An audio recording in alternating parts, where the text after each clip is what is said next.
Well, good afternoon, members. Welcome back to the MCC Express. I'm coming to you live from the first tee practice green.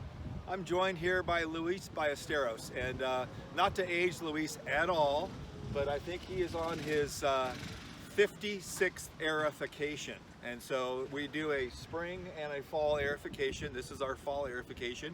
Luis is going to tell you a little bit about the tines that are used, which are the cutting tools to get that matter out of greens.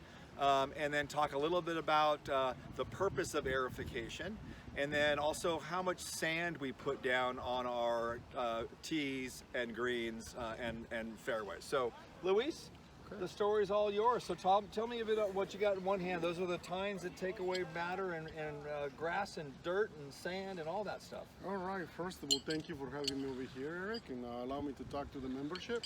Perfect. So what we do twice a year, like Eric mentioned, we pull material using 5/8 tines, and so what we do, 2 inches spacing, and this is what we use on the greens, and this is how the plugs look like, kind of.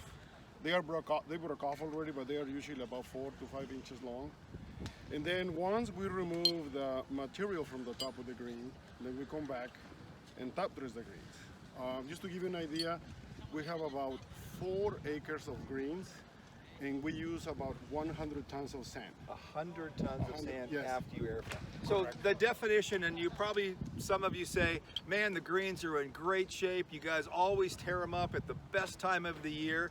The purpose of aerification is a number of different reasons. Correct. So mainly is to relieve compaction from the ground. You know, after a long season of play, from mowing greens, walk mowing greens, the rolling, people walking on them, the ground gets compacted.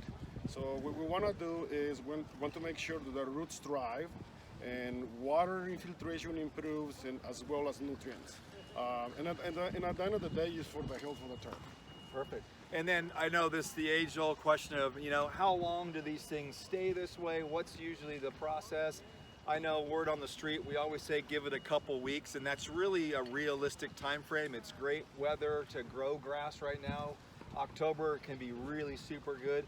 What's usually the anticipated heal time to where those greens get back to? So yeah, all depends on the weather, like years like this year, this weather is perfect for growing grass. So I am anticipating about 10 to 15 days tops. Perfect. Before we see the greens back to normal, hopefully even better, than how they were right before we punch them. So all of you that were concerned about time, by the time that time frame elapses, those things will be ready for you to 3-putt just like before. They'll even be faster. That's correct. Okay. Yep. Well, Luis, thanks so much for everything you and your team do out here. Another successful aerification process, and we look for great playing conditions in the future. Thank you. We'll see you around.